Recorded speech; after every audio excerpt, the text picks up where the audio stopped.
Recently एक बहुत ही बड़ी फिनटेक कंपनी का आईपीओ आता है जिसका नाम है पेटीएम।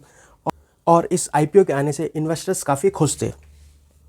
फ्रेंड्स, ये इंडिया की बहुत बड़ी फिनटेक कंपनी थी। इसके पास ऑलमोस्ट 350 मिलियन एक्टिव यूज़र्स हैं, यानी लगभग 35 करोड़ पेटीएम के पास एक्टिव यूज़र्स हैं। लेकिन इतने ज़्यादा कस्टमर बेस होने के बाद भी ये कंपनी फाइनेंशियली परफॉर्म नहीं कर पा रही है और हमको इसीलिए इस स्टॉक के अंदर 70% तक, हाँ फ्रेंड जी हाँ, 70% तक इसके हाई से हमको फॉल देखने के लिए मिला है। यानी जब ये स्टॉक लिस्टेड हुआ था, एक तो ये शेयर ऑलरेडी डिस्काउंट पे लिस्ट हुआ था और उसके बाद इसने पीछे मुड़ के नहीं देखा है, सिर्फ नीचे ही नीचे देखा है। जी हाँ, आप समझ गए होंगे। आप हो सकता है आप में से बहुत सारे लोगों ने इसके अंदर आईपीओ में अप्लाई किया हो और वो अभी अपने आप को फंसा हुआ महसूस कर रहे हो। मैं बता दूं फ्रेंड्स, मैंने इसके अंदर इन्वेस्ट नहीं किया था। तो इस वीडियो में हम पेटीएम के अंदर जो भी प्राइस करेक्शन हो रही है उसके रीज़न जानने की कोशिश करेंगे। हम इसके बिज़नेस मॉडल को समझेंगे। इसके हम बिज़नेस मॉडल देखने वाले हैं कि पेटीएम किस तरीके से काम करता है।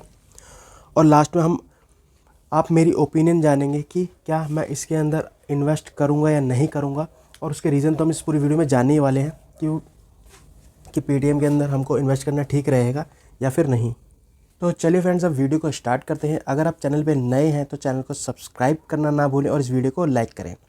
और अगर आपका कोई भी ओपिनियन है या आपका कोई भी डाउट है इस वीडियो से रिलेटेड या किसी और चीज़ से रिलेटेड, तो कमेंट बॉक्स में पूछना ना भूलें। तो सबसे पहले हम यहाँ पर एक चार्ट देख लेते हैं जो हमको ये क्या शो कर रहा है। हमको ये शो करता है कि बेसिक पेटीएम के पास 35 करोड़ यानी 350 मिलियन यूज़र्स हों, लेकिन उसका बिज़नेस, उससे ज़्यादा बिज़नेस फ़ोनपे और गूगल पे ऑपरेट करता है। यानी जो भी हम यूपीआई ट्रांजैक्शन करते हैं उसके अंदर मार्केट लीडर तो फ़ोनपे और गूगल पे है। पेटीएम का सिर्फ 15% ही शेयर है। तो पेटीएम के शेयर का फॉल का रीज़न जानने के लिए हमको उसके लिए थोड़ी सी फाइनेंशियल फिगर्स देखनी पड़ेंगी। तो उसके लिए मैंने आपके लिए कुछ इंपॉर्टेंट डाटा ओपन कर लिया है। तो फ्रेंड्स, सबसे पहले हम मार्केट कैपिटल देख रहे हैं। अभी आपको ये देख के बाद काफ़ी दुख हो रहा होगा क्योंकि जब ये शेयर लिस्ट हुआ था उस टाइम पे लगभग 1,20,000 करोड़ इसकी मार्केट कैप थी, जो आज सिर्फ 34,000 करोड़ ही रह गई है। अगर हम बात करें आरओसीई की, negative, return on equity negative, PE तो है ही नहीं। पीई होगा कहाँ से? उसके लिए कुछ अर्निंग तो होनी चाहिए।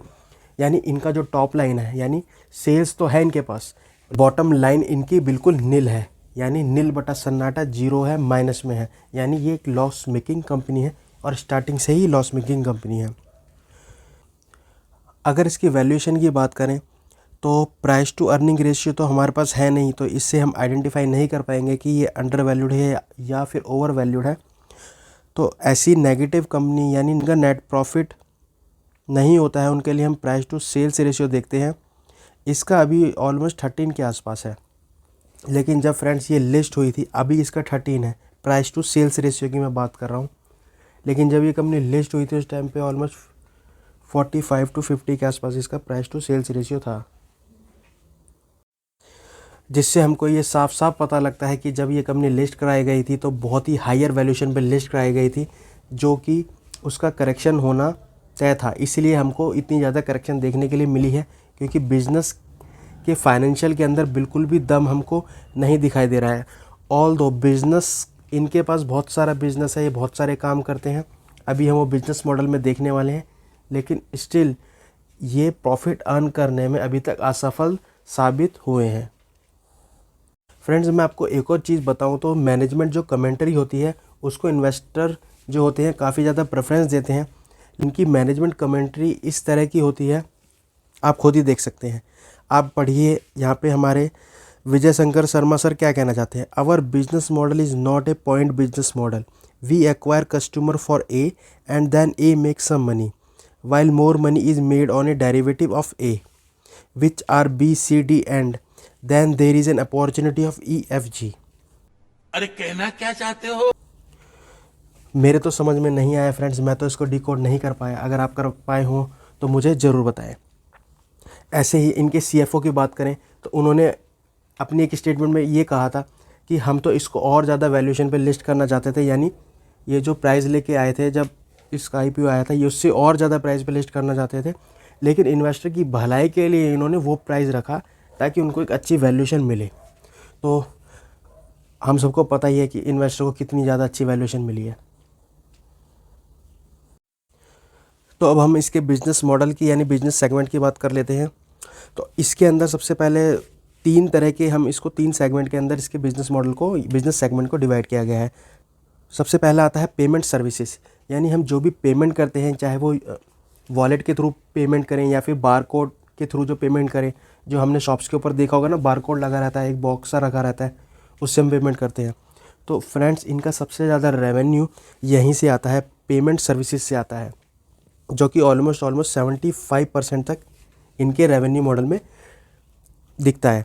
अगर दूसरी बात करें, इसका जो दूसरा सेगमेंट है वो कॉमर्स एंड क्लाउड सर्विसेज का है, यानी हम जो भी मूवी टिकट वगैरह बुक करते हैं, चाहे रेल की टिकट बुक करते हैं, बस की टिकट बुक करते हैं, तो इस तरह की जो सर्विस प्रोवाइड करते हैं उससे जो रेवेन्यू आता है, जो कि ऑलमोस्ट 25% के आसपास है।